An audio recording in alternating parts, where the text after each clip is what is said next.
विद्यार्थी मित्रांनो, आपण क्रीडा संस्कृतीची गरज या पाठाला आपण सुरुवात केलेली आहे. या पाठाचे लेखक डॉक्टर नरेंद्र दाभोळकर आहेत. आपण मागच्या तासाला या पाठातील पहिल्या मुद्द्याला आपण सुरुवात केलेली आहे. खेळात भारतास लहान यश का मिळते त्या संदर्भामध्ये आपण सखोल अशा प्रकारे चर्चा केलेली आहे. यात दुसऱ्या मुद्द्याला आपण सुरुवात करणार आहोत. क्रीडा संस्कृतीची रुजवणूक. क्रीडा संस्कृतीची रुजवणूक प्रत्येक देशामध्ये, प्रत्येक गावामध्ये, समाजामध्ये, माणसामध्ये होणं गरजेचं आहे. प्रत्येकाने आपापल्या शहरामध्ये, आपल्या गावामध्ये खेळाचा मनमुरादपणे आनंद घेतला पाहिजे. जोपर्यंत आपण मनमुराद आनंद घेणार नाही, जोपर्यंत आपण खेळावर प्रेम करणार नाही, जोपर्यंत आपण खेळावर जीव ओतणार नाही, त्या खेळाची एकरूप आणि एकजीव होणार नाही, तोपर्यंत क्रीडा संस्कृतीची रुजवणूक होणार नाही. नुसता क्रीडा संस्कृतीची रुजवणूक झाली पाहिजे, होणं गरजेचं आहे, या विषयावर असं भाषण देऊ नये. भाषण ठोकून क्रीडा संस्कृती रुजवणार नाही. त्यासाठी मैदानावर उतरलं पाहिजे, मैदानावर खेळलं पाहिजे. त्या मैदानाच्या मातीचा स्पर्श आपल्या शरीराला झाला पाहिजे. आपल्या शरीराचा स्पर्श त्या मातीवर झाला पाहिजे. त्या मैदान, माती आणि खेळणारी माणसं हे घटक महत्त्वाचे आहेत. आणि तेव्हाच मैदान बहरेल, फुलेल, सगळीकडे आनंद निर्माण होईल. कारण मोठमोठ्या प्रकारची क्रीडांगणं, ग्राउंड तयार करून उपयोग नाही. कारण त्या ग्राउंडवर खेळणारी माणसं अपेक्षित आहेत. तिथे ग्राउंड माणसंच नसतील,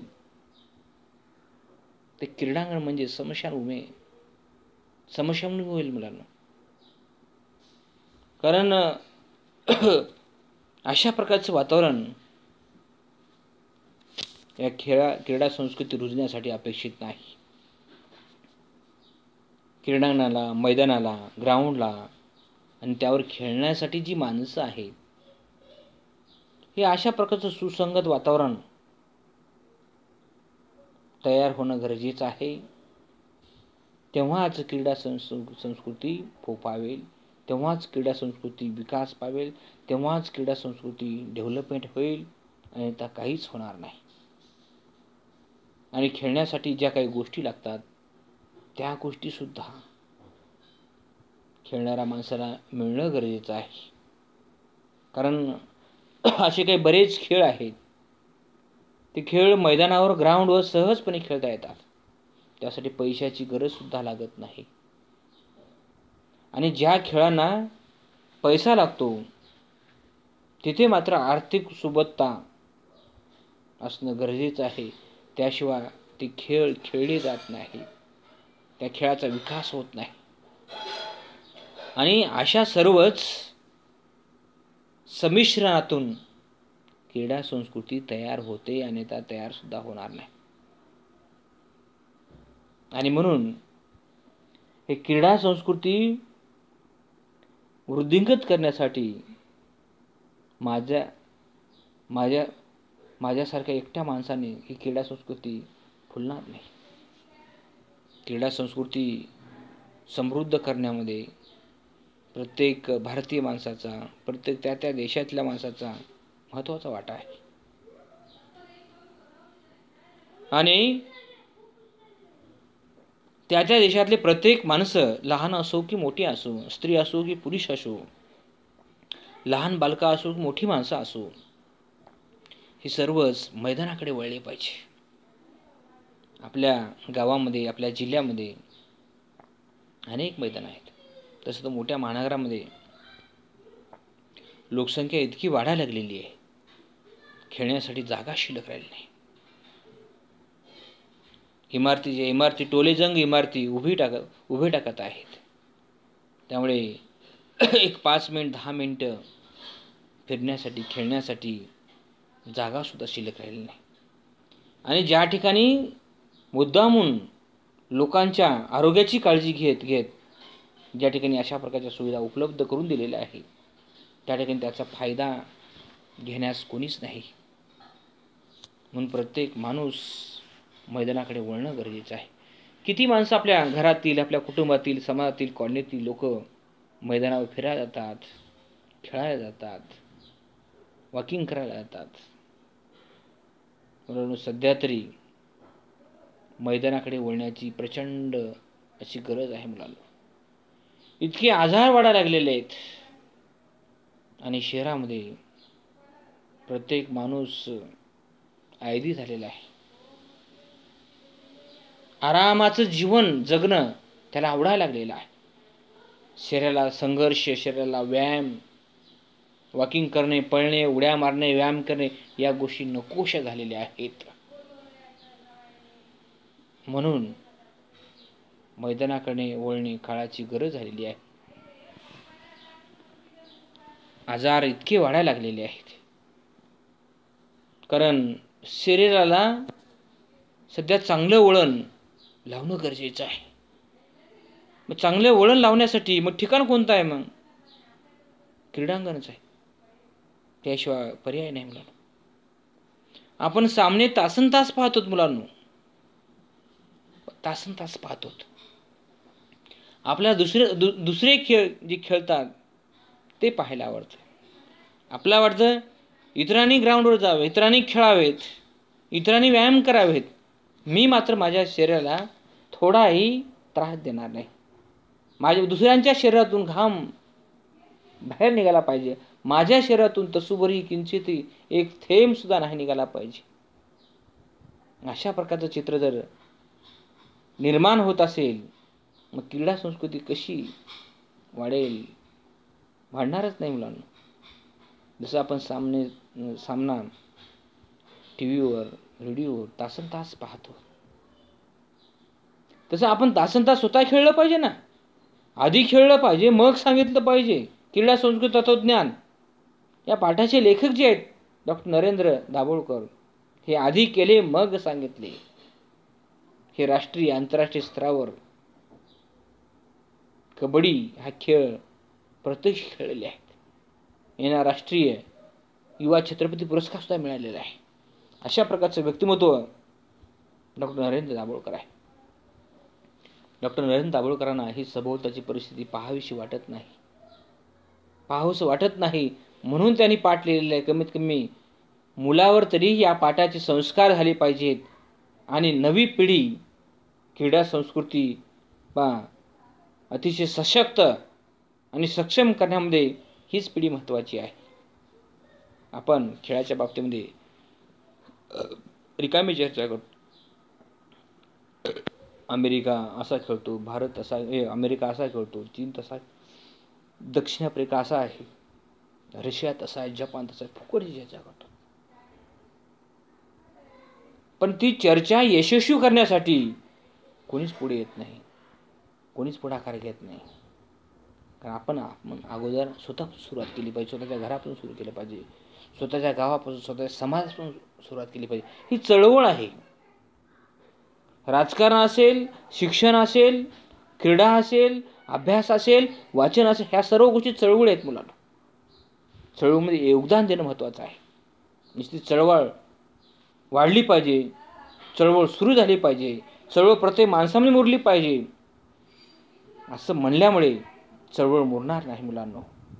फुकटची चर्चा केल्यामुळे त्या गोष्टी प्रत्यक्ष वास्तवामध्ये येणार नाही. त्यामुळे चर्चा न करता प्रत्यक्ष क्रीडा संस्कृती कसं रुजवेल याचा विचार प्रत्येक माणसानं करणं गरजेचं आहे मुलांना. 4 क्रमांकाचा मुद्दा आहे आणि त्या मुद्द्याचं नाव क्रीडा संस्कृतीबद्दल अनभिज्ञता. बरोबर आहे. क्रीडा संस्कृतीबद्दल अनभिज्ञता. क्रीडा संस्कृतीच्या संदर्भामध्ये आपल्या भारतीयांना ज्ञानच नाही. क्रीडा संस्कृतीचा परिचय, क्रीडा संस्कृतीची माहिती, क्रीडा संस्कृतीचा लेखाजोखा त्या संदर्भामध्ये बहुतांश माणसं ही अनभिज्ञ आहेत, काही माहीत नाही. बस खेळ माहीत आहे, पण खेळामध्ये कोणकोणते प्रकार आहेत, खेळ कसे खेळले जातात, कोणता खेळ आरोग्यासाठी महत्त्वाचा आहे, कोणता खेळ निरोगी निरामय जीवनासाठी महत्त्वाची भूमिका बजावणार आहे, याच्याबद्दल काही नाही. क्रीडा संस्कृतीबद्दल भारतीय समाज हा अडाणी आहे, निरक्षर आहे, अनपढ आहे असं म्हटलं तरी वावगं ठरणार नाही, धाडसाचं होणार नाही. कारण ही वस्तुस्थिती वास्तव आहे. म्हणूनच घरात गर्दी करण्यापेक्षा सकाळी संध्याकाळी ग्राउंडवर गर्दी केली पाहिजे. ग्राउंडवर गर्दी केली पाहिजे. मुलांनो, हे जीवन इतकं महत्त्वाचं आहे.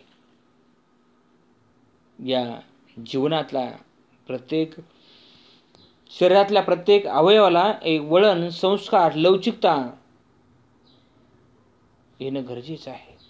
आकार येणं गरजेचं आहे, गती येणं गरजेचं आहे. कधी घरात बसून आराम करून अशा प्रकारचे आकार आणि उकार मिळणार नाहीत. ग्राउंडवरच शरीराला अवयवाला आकार मिळतो. तर स्टेडियम बांधून संस्कृती स्टेडियम बांधून संस्कृती विकसित होणार आहे का? स्टेडियम बांधून संस्कृती विकसित होणार नाही. स्टेडियम बांधून संस्कृती अशक्य आहे.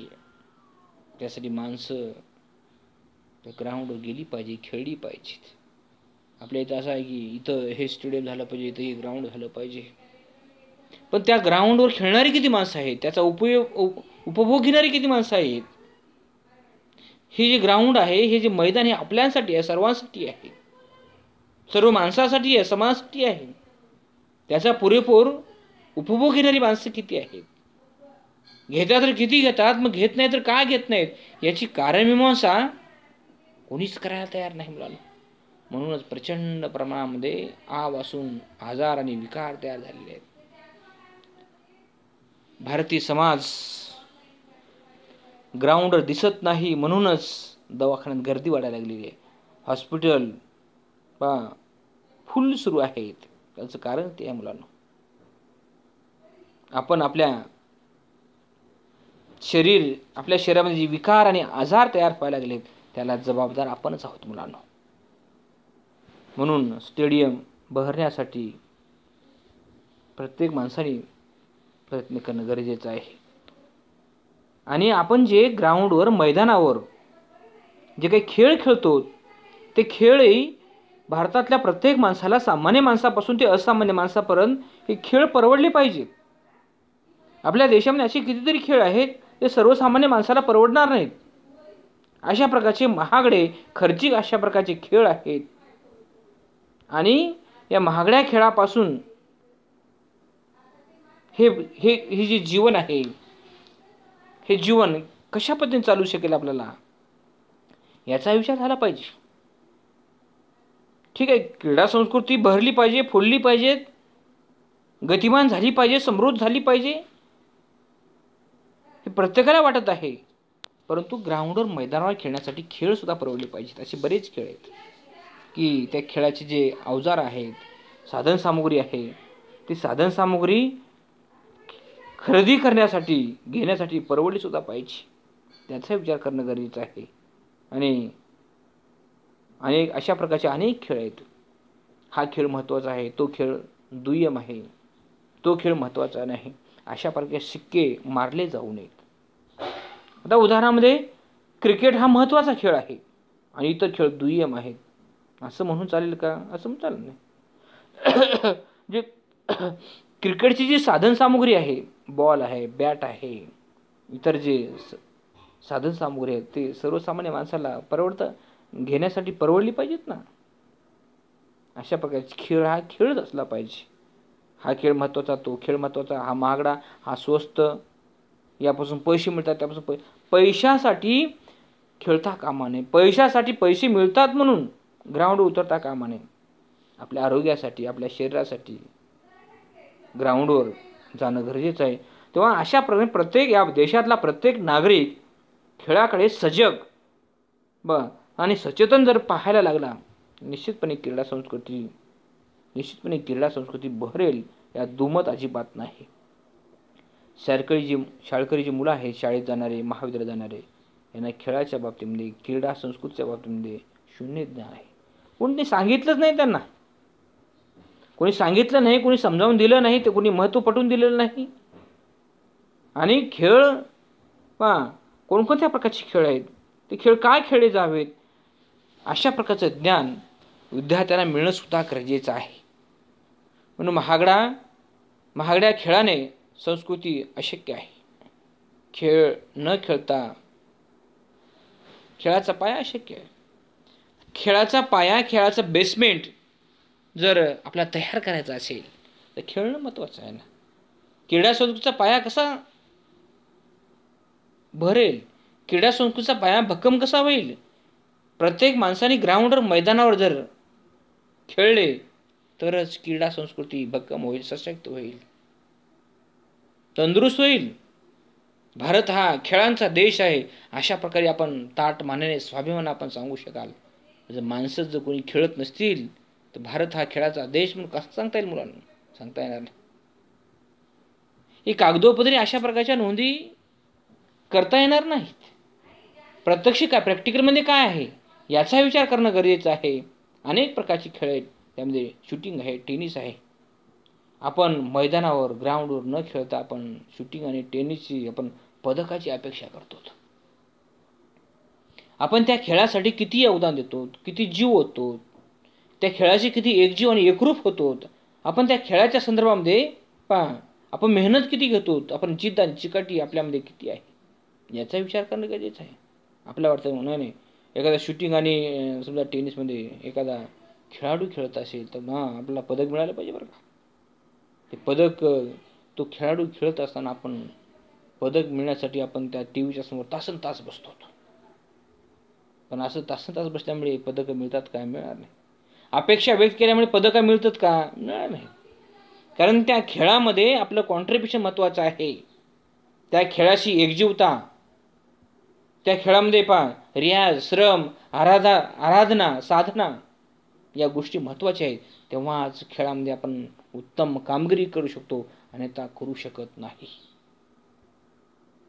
धावण्याच्या स्पर्धेत 4 क्रमांकाचा मुद्दा आहे. धावण्याच्या स्पर्धेत स्वतःला घडविणे.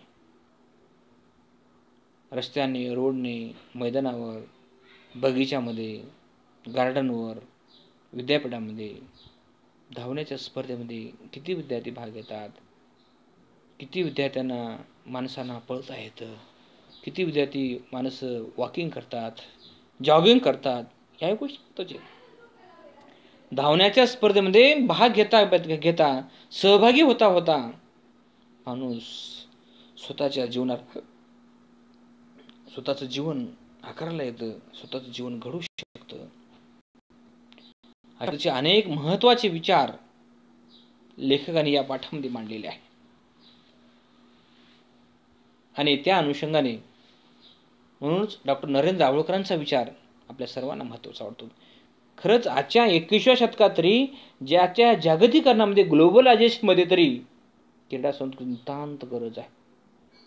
तुम्ही जर क्रीडा संस्कृतीचे एक भागीदार जर होणार असाल, भागीदार झाला असाल तर आपण चांगल्या पद्धतीने जीवन जगू. अन्यथा सडकं, कुचकं, गटारासारखं जीवन वाट्याला आल्याशिवाय राहणार नाही. म्हणून डॉक्टर नरेंद्र दाभोळकरांचा पाठ महत्त्वाचा आहे. बाकीचा घटक आपण उद्या पाहणार आहोत.